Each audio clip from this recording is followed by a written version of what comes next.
ഞാനൊരു നാരങ്ങ അച്ചാർ വയ്ക്കാൻ പോവുകയാണ്. വേണ്ടി ഞാനൊരു 2, 4, 8, 10, 12, 14, 16 നാരങ്ങ എൻ്റെ അടുത്തുണ്ട്. 16 നാരങ്ങയും ഇത്രയും പച്ചമുളക് ഞാൻ എടുത്തിട്ടുണ്ട്. നല്ലെണ്ണ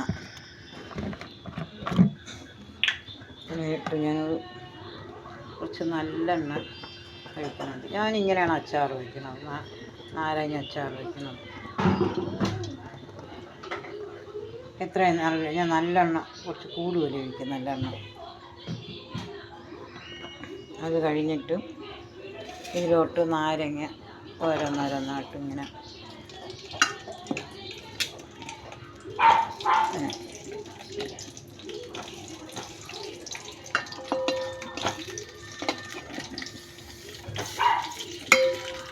ഒരെണ്ണം കുറച്ച് ചീറ്റായിരിക്കും, കുഴപ്പമില്ല. അതൊക്കെ ഇട്ട് കഴിഞ്ഞാൽ പിന്നെ അതിൽ നിന്ന് ഗ്രേവി ഇങ്ങനെ വന്നുകൊണ്ട് അതുകൊണ്ട് അതിലില്ല. കഴിഞ്ഞിട്ട് അരഞ്ഞ് നല്ലവണ്ണം ഒന്ന് ഇളക്കി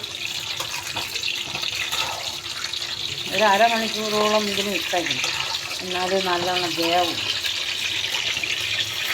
അതിൻ്റെ കൂടെ തന്നെ കുറച്ച് പച്ചമുളക് ചേർക്കണം, നാരങ്ങയുടെ കൂടെ ചേർക്കണം. എന്നിട്ട് നല്ലവണ്ണം ഒന്ന് വറ്റിക്കണം. നല്ലെണ്ണയിൽ വശയ്ക്ക് വെക്കുമ്പോൾ പ്രത്യേകിച്ചൊരു ടേസ്റ്റ് ചെയ്യുന്നു. നമ്മൾ വെള്ളത്തിൽ വെച്ച് പുഴുങ്ങണക്കാളും നല്ലെണ്ണയുടെ ഒരു ടേസ്റ്റ് നാരങ്ങയ്ക്കുണ്ടാവും. അങ്ങനെ ചീനിച്ചട്ടിയിലോട്ട് ഇട്ടിട്ട് ഇതാ ഇവിടെ വന്ന് കട്ടൻ തേയിലയും ബിസ്ക്കറ്റും കൂടെ തേയില വെള്ളം ഇട്ട് ഒന്നും ചവയ്ക്കാനില്ലാത്തതുകൊണ്ട് ഇത് ബിസ്ക്കറ്റ് വാങ്ങിച്ചു. ബിസ്ക്കറ്റും തേയിലയും കൂടെ കഴിക്കുന്നുണ്ടെങ്കിൽ